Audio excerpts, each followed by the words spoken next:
Hello friends, welcome to steno dictation 80 शब्द प्रति minute dictation शुरू होगी 5 सेकंड बाद।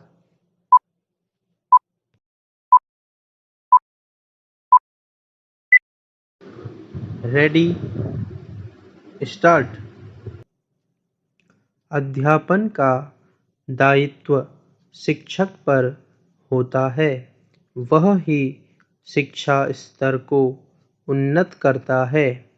वह चाहे तो बच्चे को शिक्षित कर सकता है और चाहे तो अपने अनापेक्षित व्यवहार से उसे ज्ञान विहीन बना सकता है। सरकारी व सहायता प्राप्त स्कूलों में अधिकांश शिक्षक कक्षाओं में समय से नहीं पहुंचते। कुछ शिक्षक विद्यालय तो आते हैं, लेकिन वे हाजिरी लगाकर ही अपने कार्य की इतिश्री समझ लेते हैं। उन्हें विद्यार्थी और अध्यापन से कोई लेना देना नहीं है। ऐसे शिक्षक जो अध्यापन को अपना धर्म समझते हैं, उनकी मजाक उड़ाई जाती है। इनके अलावा कुछ शिक्षक ऐसे भी हैं जो किसी तरह पाठ्यक्रम खत्म कराने पर तुले रहते हैं।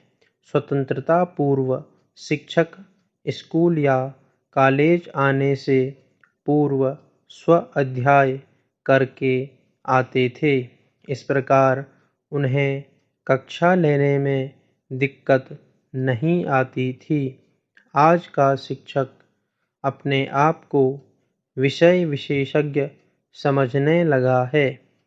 यही कारण है कि वह स्व अध्याय करके नहीं आता।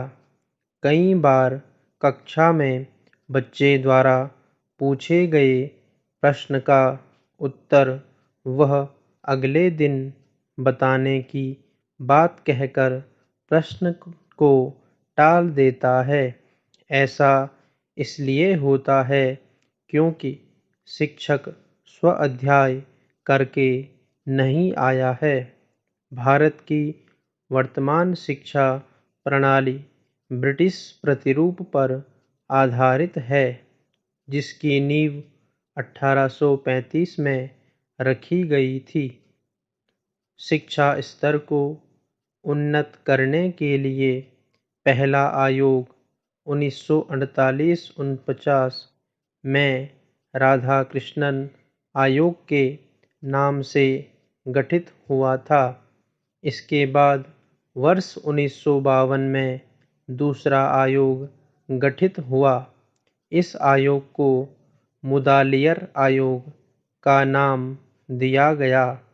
इनमें राधाकृष्णन आयोग ने विश्वविद्यालयीय शिक्षा क्षेत्र में काम किया, जबकि मुदालियर आयोग ने माध्यमिक शिक्षा पर काम किया। इसके बाद कई शिक्षा आयोग गठित किए गए। शिक्षा आयोगों की शुरुआत ही गलत तरीके से हुई थी, क्योंकि पहला आयोग विश्वविद्यालयीय शिक्षा पर विचार करने के लिए गठित किया गया था, जबकि उसे प्राथमिक शिक्षा के लिए यदि गठित किया जाता तो शायद अगले आयोगों की सार्थकता बढ़ती। शिक्षा को व्यावसायीकरण करने की सिफारिश सबसे पहले कोठारी आयोग ने की थी। इस आयोग ने 1964-66 के बीच कार्य किया। देश में यदि शिक्षा को बढ़ावा देना है तो हमें अपनी शिक्षा नीति में भारी बदलाव लाना होगा। स्टॉप। ऐसे ही डिक्टेशनों के अभ्यास के लिए चैनल को लाइक, शेयर और सब्सक्राइब जरूर करें और बेल आइकन को ज़रूर दबाएँ।